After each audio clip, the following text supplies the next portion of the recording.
আল্লাহ তাআলা কোন জালেমদেরকে প্রতিষ্ঠিত করে না।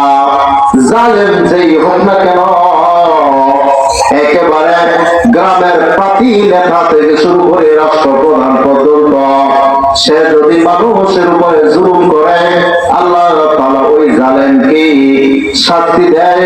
ওই জালেম কোনদিন স্থায়ী হয় না। কথা ঠিক কিনা বলেন? আল্লাহ তাআলা জালেমের জুলুম আল্লাহর কাছে পছন্দ না। পয়গম্বর বলেন, এই দুনিয়াতে তিনটা মানুষের দোয়া আল্লাহ তাআলার সাথে সাথে কবুল করে নেন।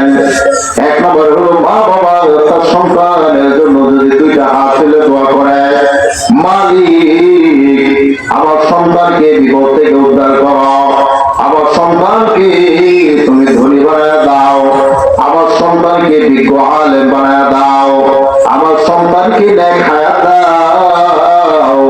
নেক দোয়া গুলো পিতা মাতা সন্তানের জন্য করার সাথে সাথে মালিক পর্দা তার সাথে সাথে কবুল করে নেয়। আল্লাহু আকবার। আরেকজন ব্যক্তি হলো যার উপর জুলুম করা হয়েছে। একজন গরিব মানুষ দিন খায়, সারাদিন অটো চালা রিক্সা চালায়, 500 টাকা 600 টাকা ইনকাম করে যখন রাস্তা দিয়ে বাড়িতে আসে, গ্রামের পার্টি নেতা অটুর মাথায় ধরে হয়ে বেড়াচ্ছি, আমি হইলাম গ্রামের নেতা, আমার সবাই ভয় পায়। ওই যে 500 টাকা ইনকাম করছো, এই থেকে 200 টাকা আমার দিয়া তারপরে বাড়ি যা। কি বলেন?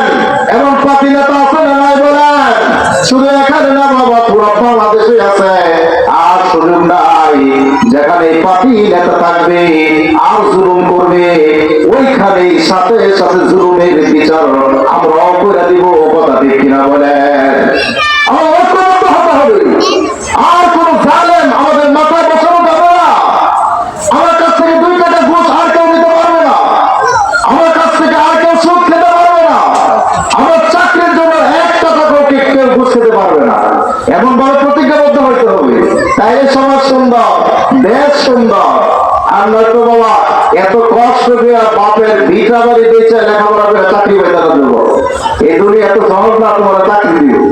এই জন্য প্রতিবাদী হইতে হবে, সত্য কথা জবান থেকে বের করতে হবে। তুমি লেখাপড়া করছো, টাকা দিয়ে চাকরি দিবা কেন?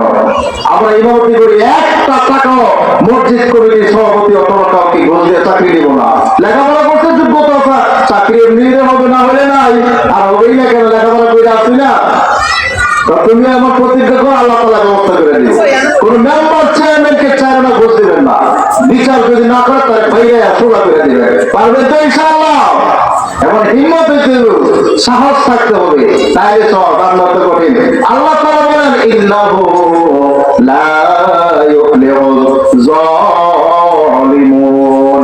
জালিম স্থায়ী না, তার শক্তি যতই বড় হোক না কেন, সে স্থায়ী না, সে সফল হতে পারে না।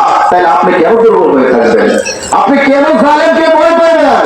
আপনি তো অটো চালিয়ে খান, আপনি তো কৃষি কাজ করে খান, আপনি হালাল উপার্জন করে খান। তাহলে আপনি সুদখোর আর ঘুষখোর, আপনি দাপটশালী নেতাকে কেন ভয় পাইবেন বলেন?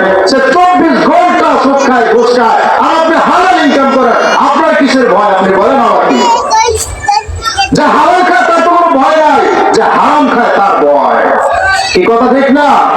আল্লাহ তাআলা বলেন, ইন্নাহু লা ইউফলিহুল যালিমুন।